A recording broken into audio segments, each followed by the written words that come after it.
So far away, Lucas, a rarity for a wiki weekend where we're not covering a superhero. I mean, we basically are though, right? Pretty much, yeah. So far away, Lucas, you know the drill. Who are we talking about today? We are going to be talking about Jack LaLanne. I hope I'm pronouncing that correctly. You are indeed, yes. The absolute legend that was. And as mentioned, it's a rarity for a wiki weekend. We're not talking about a fictional character or a bad video game that sucks. We're talking about a real dude. And the reasons for which will become abundantly clear when we get to a section on his Wikipedia page simply listed feats. And you know you were a baller in life when you have a section of your Wikipedia page dedicated to chronicling all the cool shit that you did. I was going to say there's two types of feats that might be featured on a Wikipedia page for somebody, but he's got the good kind. He's got the good kind, yes. And for anyone who maybe isn't familiar with Mr. Jack LaLanne, we have a brief overview here. And as always, you can find a link to the wiki we're reading from below. So we have here Francois Henry Jack LaLanne, and he lived from, 1914 to 2011. He was like 96. He made it to 96 fucking hours. Was an American fitness and nutrition guru and motivational speaker. He described himself as being a sugarholic and junk food junkie until he was age 15, and also had behavioural problems, but, and I quote, turned his life around after listening to a public lecture about the benefits of good nutrition. Decades before health and fitness began being promoted by celebrities, LaLanne was already widely recognised for publicly preaching the health benefits of regular exercise and a good diet. And one of the things I like about that is that he was widely criticised by doctors who were like, don't do this. Wait, really? And it's hilarious to think. Yeah, like he lived so long ago. Like he made it to 96. Like he was preaching and espousing the benefits of exercise and a good diet in a time where like doctors still appeared in advertisements encouraging you to smoke. To put in perspective, when he was telling people to exercise, and doctors legitimately advised people against taking his advice because they said that it would make you unhealthy. And just to punctuate that, I would now like to just have slide in behind me now a photo of Jack LaLanne in his prime. And Lucas, you're on the Wikipedia page, just scroll down, there's a picture of him in his prime. Just tell me, does that look like a guy who's unhealthy? Definitely not.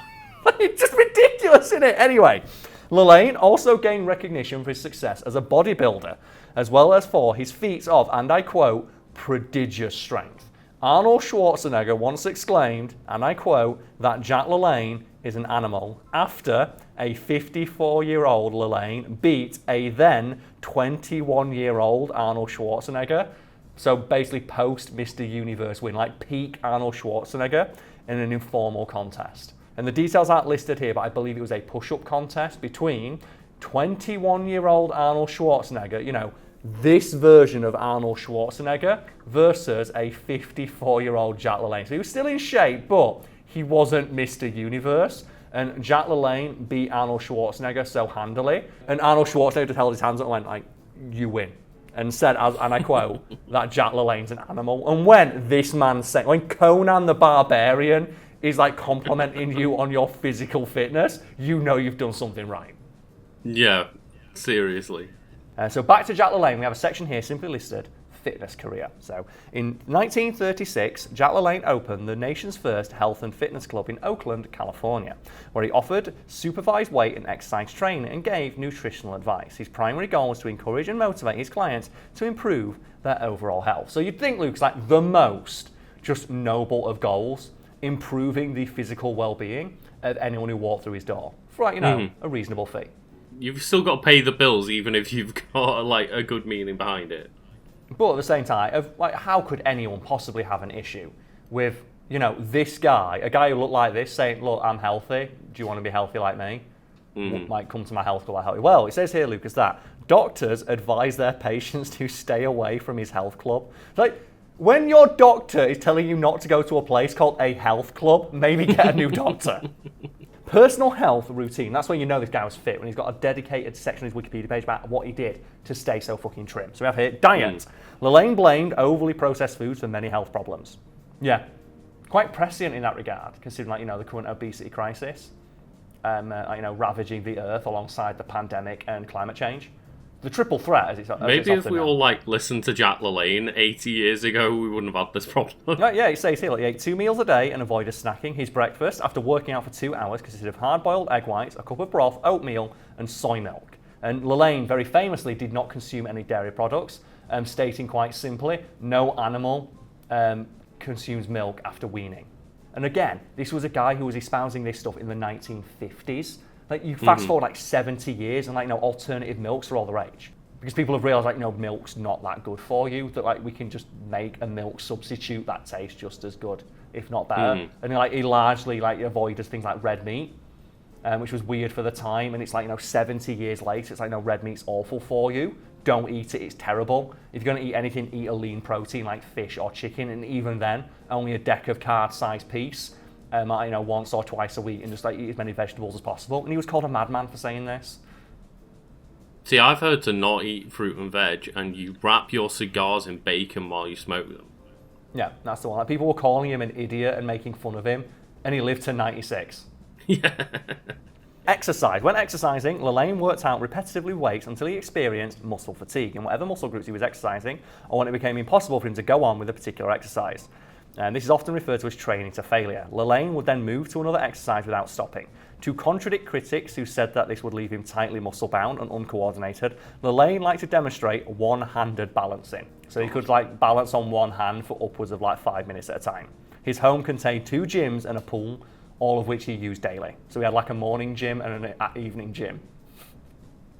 Christ, I might have been, a bit better during lockdown if I had 2 gyms and a pool at home. He continued with his 2-hour workouts into his 90s and up till his death. Oh my God. And he stated, and this is another one of my favourite Jack LaLanne quotes here, if I died, it would be bad for business. Or it would ruin my image.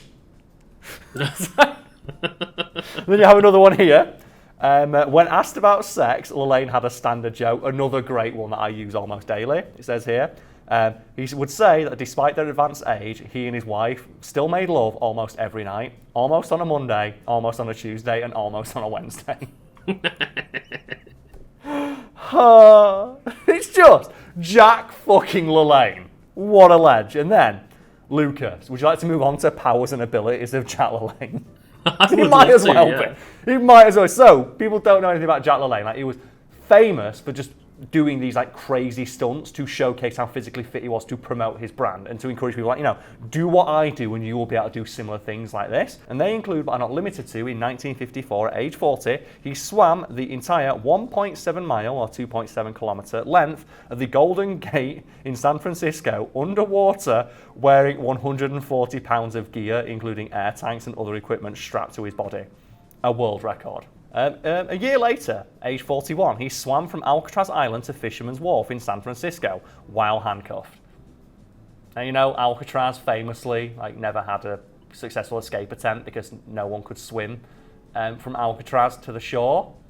Yeah, because of the currents, yeah. Yeah, and he did it while handcuffed. And he was later quoted as saying, the worst thing about the ordeal was being handcuffed, which significantly reduced his ability to do a jumping jack. A year later, at age 45, did 1,000 push-ups and 1,000 chin-ups in 1 hour and 22 minutes to promote the Jack LaLanne show going nationwide. He said that this was the most difficult of his stunts, but only because, oh my God, the skin on his hands started ripping off during the chin-ups. Oh! But he couldn't stop because he would be seen as a public failure because he did it on live TV.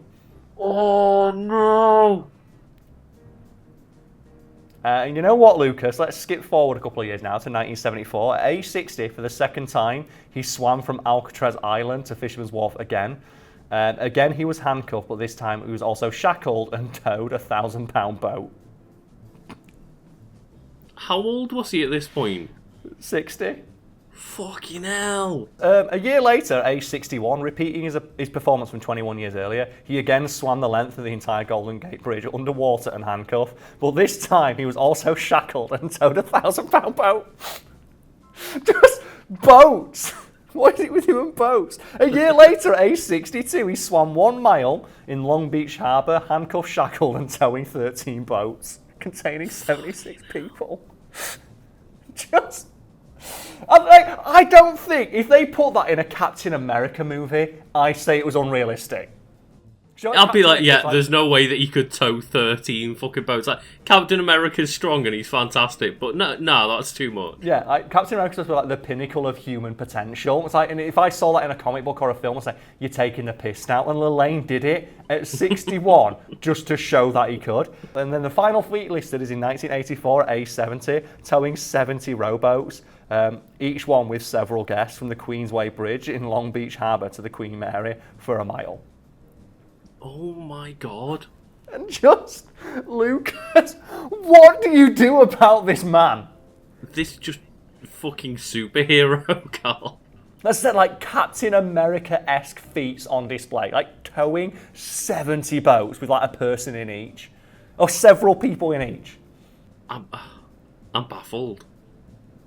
But Lucas, don't follow his exercise regimen. You'll be unhealthy like he is. I want to see his power grid. His power grid, like, his fucking like durability is off the charts.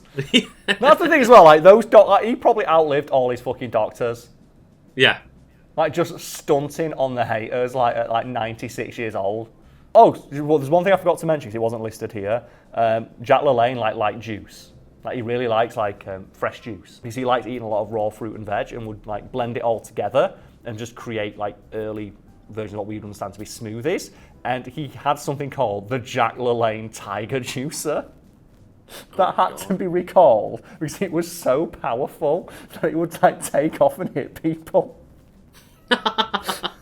Just like you needed like so much. I think it literally had like 1 horsepower, so the power of a single horse in this engine to power the juicer to get like as much juice as possible out of your fruit and veg. But it was so powerful that the plastic housing the engine would shatter and fly in people's faces. It's like when you've got a juicer so powerful it shatters from like sheer force, you know, and it's got your name on it. You're a fucking badass.